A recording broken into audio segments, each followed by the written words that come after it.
I have watched this pattern repeat long enough to recognize it immediately. When the United States launched another round of airstrikes against alleged ISIS targets in Syria, officials described it as a measured response, calibrated, precise, and necessary. The public explanation was simple. American forces had been attacked, 2 National Guardsmen were killed, and retaliation was required. U.S. Central Command emphasized the use of more than 90 precision-guided munitions, striking over 35 locations, language carefully chosen to signal control rather than urgency. But from an intelligence perspective, this was not strategy. It was escalation management masquerading as policy, and that distinction matters. The strikes were not designed to alter the strategic environment in Syria, dismantle a coherent enemy network, or impose meaningful costs on state actors shaping the conflict. They were designed to communicate resolve while avoiding consequences. That is not deterrence. That is message control. What makes this especially revealing is the timing and framing. Even as the strikes were announced, officials openly acknowledged that ISIS activity is already severely degraded, while simultaneously signaling concern about regional unrest and Iran's internal protests. In other words, Syria was not the problem being solved, it was the venue being used. Uh, Intelligence professionals are trained to separate targets from theater. Here, the theater dominated. Public reporting confirmed that these were the second round of strikes tied to the same incident, reinforcing that the objective was not operational necessity, but narrative closure.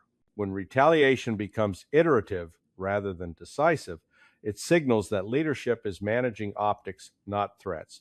The strategic consequence is predictable. Adversaries learn that U.S. force is episodic, bounded, and politically constrained. Allies learn that American action is symbolic rather than stabilizing. Internally, analysts are pushed to frame success in terms of sortie counts and destroyed facilities rather than measurable changes in enemy capability or intent. That is how intelligence becomes fiction. The hard lesson is one Washington refuses to absorb. When military force is used primarily to maintain narrative credibility, actual credibility erodes. Power loses meaning when it is applied without strategic purpose, and intelligence loses integrity when it is used to justify decisions already made. I spent years inside an intelligence system that learned how to recycle enemies long after they ceased to be strategically decisive. And ISIS has become the most convenient example of that habit. Every time Washington needs a morally unambiguous justification for force in Syria, ISIS is pulled back into the foreground, regardless of its actual operational capacity. From an intelligence standpoint, that is a red flag. ISIS today is not the ISIS of 2014. It no longer holds territory, commands mass formations, or possesses the logistical depth required to threaten regional balance. What it does possess is narrative utility. It functions as a permanent authorization slip, a name that short circuits debate and suppresses scrutiny. That is not an intelligence judgment. It is a political convenience dressed up as threat assessment. Analysts know the difference, even when policymakers pretend not to. When officials emphasize strike counts and target lists without articulating how those targets connect to a coherent ISIS command structure, they are not describing counterterrorism, they are describing ritualized violence. The intelligence distortion occurs upstream when collection priorities are shaped to confirm that ISIS still matters at a level that justifies repeated kinetic action. Signals, intercepts, human reporting, and battlefield damage assessments are filtered through a familiar lens, proof of persistence rather than proof of strategic relevance. The consequence is predictable. Tactical strikes eliminate individuals and facilities that are easily replaced while leaving the broader drivers of instability untouched.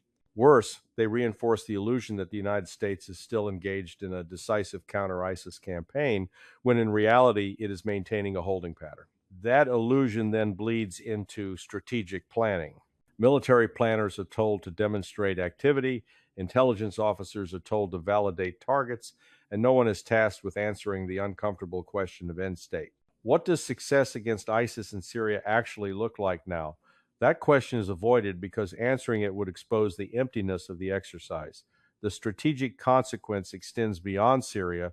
Regional actors observe that invoking ISIS guarantees American involvement without requiring proof of existential threat.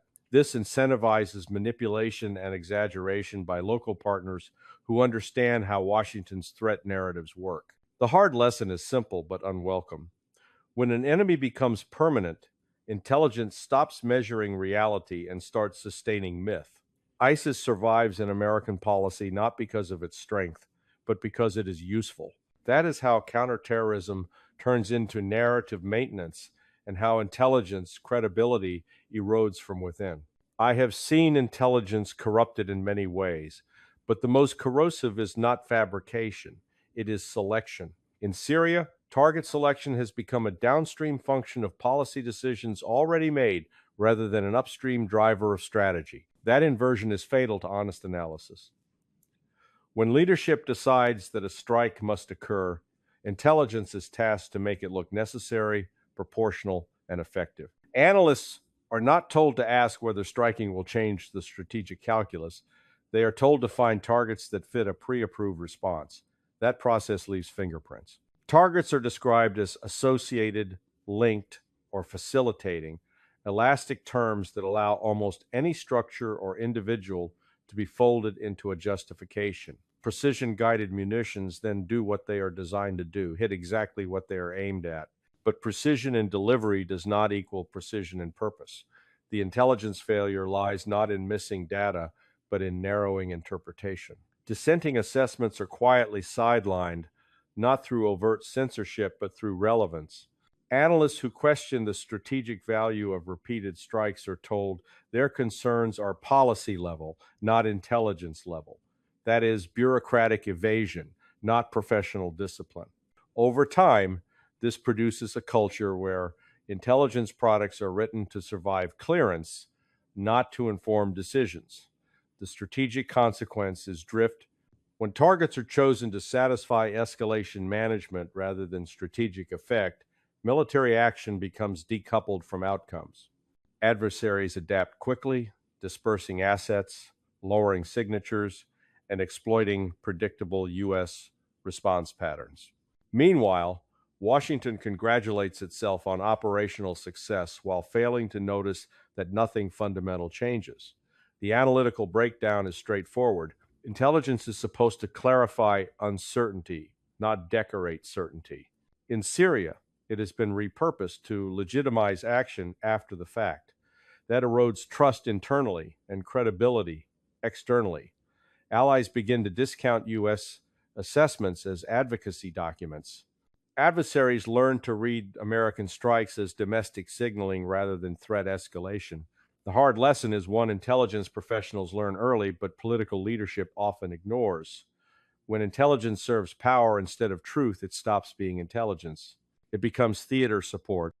And once that line is crossed, no amount of classification or technical sophistication can restore the authority that was willingly surrendered. Every conflict zone in the Middle East eventually bends toward Iran in Washington's imagination, and Syria is no exception. I have watched how Iran functions as narrative gravity, pulling disparate events into a single, oversimplified storyline regardless of actual causality. The recent strikes in Syria were publicly framed as responses to ISIS attacks, yet officials could not resist referencing Iranian behavior, Iranian proxies, and Iranian intentions. That linkage is not accidental. It reflects a deeper intelligence distortion where separate threat streams are blended to sustain a sense of continuous confrontation.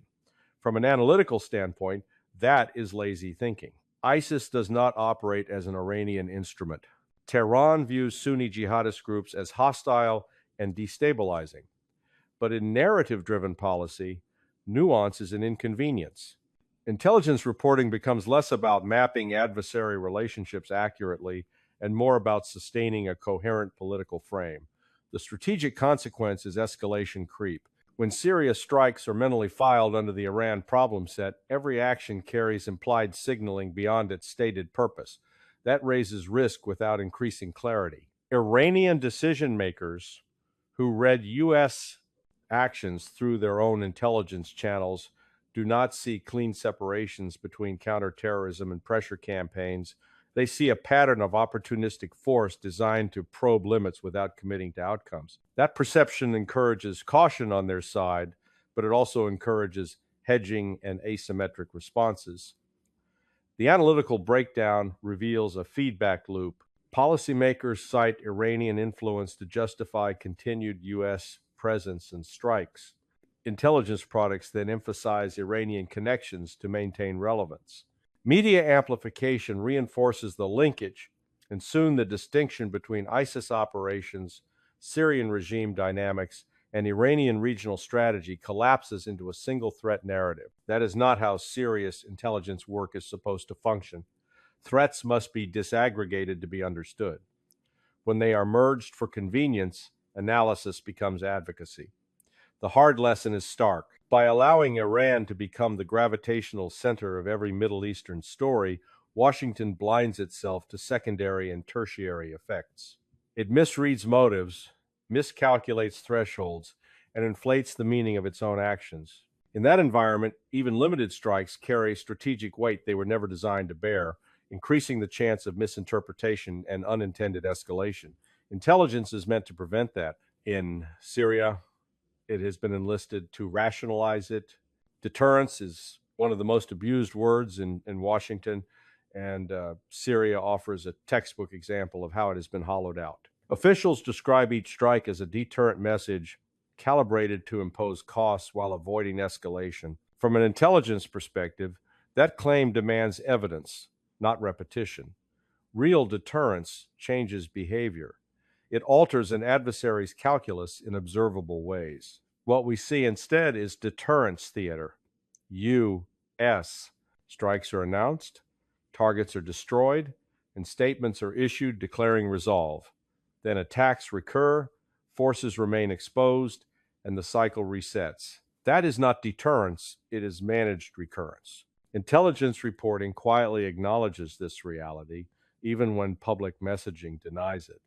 Adversaries in Syria have learned that American responses are bounded by political constraints and designed to be survivable. They adjust accordingly, dispersing assets and timing actions to absorb predictable retaliation. The strategic consequence is erosion. Each strike that fails to produce behavioral change teaches opponents that U.S. force is reactive rather than transformative. It also teaches allies that American commitments are symbolic rather than decisive. The analytical breakdown is uncomfortable but necessary. Deterrence requires credibility, clarity, and consistency. In Syria, none of those elements are present in sufficient measure. Objectives are vague, red lines are flexible, and follow-through is limited by design. Intelligence officers can map this pattern, but they cannot fix it. They can report that deterrence is not taking hold, but policy continues to speak as if it has.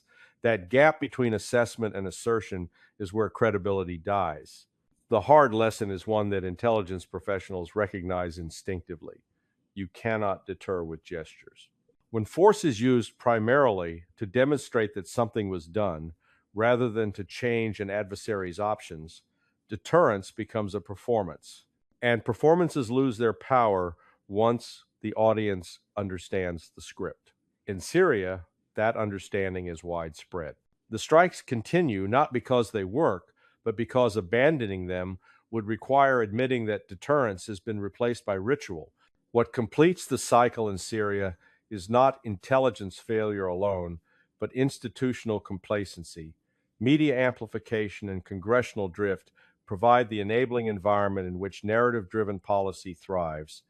I have watched how initial reporting on strikes emphasizes immediacy and technical detail, numbers of munitions, precision, official statements, while avoiding the harder question of strategic effect. That framing matters. It conditions the public to equate action with success. Intelligence assessments that question efficacy rarely penetrate that space. Instead, they remain classified footnotes to a story already written. Congress, for its part, has largely abdicated its role. Repeated strikes occur under expansive interpretations of executive authority, and legislators respond with statements rather than scrutiny. From an intelligence standpoint, this is dangerous. When there is no demand signal for rigorous assessment, the system stops producing it. Analysts learn that what matters is supporting operational tempo, not evaluating strategic wisdom. The strategic consequence is normalization. What once required debate becomes routine. Syria becomes a background theater where force is applied without clear authorization, defined objectives, or measurable endpoints. Media coverage sustains this normalization by framing each strike as a discrete event rather than part of a pattern. The analytical breakdown reveals a self-reinforcing loop. Executive action generates media coverage. Media coverage generates public acquiescence. Public acquiescence enables congressional passivity. Congressional passivity removes pressure for strategic clarity. Intelligence is then tasked to sustain the cycle by validating targets and justifying continuation.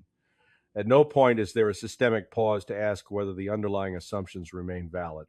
The hard lesson is institutional rather than tactical. Democracies do not lose credibility abroad solely because of adversaries. They lose it because internal checks erode.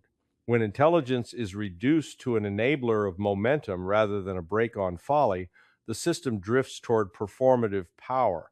Syria illustrates this with uncomfortable clarity.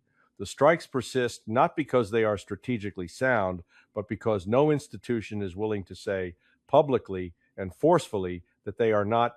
After watching Syria cycle through years of strikes, statements, and stalled outcomes, the intelligence lesson should be obvious, yet Washington continues to ignore it. Power without strategy is noise, and intelligence used to sustain that noise becomes complicit in its own degradation. The recent strikes are not an anomaly. They are the logical end state of a system that values narrative continuity over analytical honesty. I have seen how intelligence officers quietly recognize that these actions do not advance defined objectives, yet the machinery keeps moving because stopping would require admitting that credibility has already been spent. From an intelligence perspective, this is the most dangerous phase. When institutions lose the ability to reassess assumptions, failure becomes self-protecting. Reports are written to explain persistence rather than question purpose. Metrics are chosen to demonstrate activity rather than effect. The strategic consequence is cumulative erosion. Adversaries discount American warnings. Allies hedge against American inconsistency. The United States remains militarily powerful, but strategically incoherent. That incoherence is not caused by lack of information. It is caused by refusal to accept what the information says. The analytical breakdown is stark. Intelligence exists to tell policymakers what they do not want to hear, not to reassure them that yesterday's choices can be repeated safely tomorrow. In Syria, intelligence has been subordinated to escalation management, and escalation management has replaced strategy. That inversion destroys credibility faster than any battlefield defeat. The hard lesson is simple and brutal. When intelligence becomes a servant of narrative, it stops protecting national interest and starts protecting institutional comfort. Syria is not a warning about overreach. It is a case study in self-deception. Until Washington relearns how to let intelligence challenge power instead of decorating it, the collapse of the American strategic narrative will continue quietly, predictably, and entirely by choice.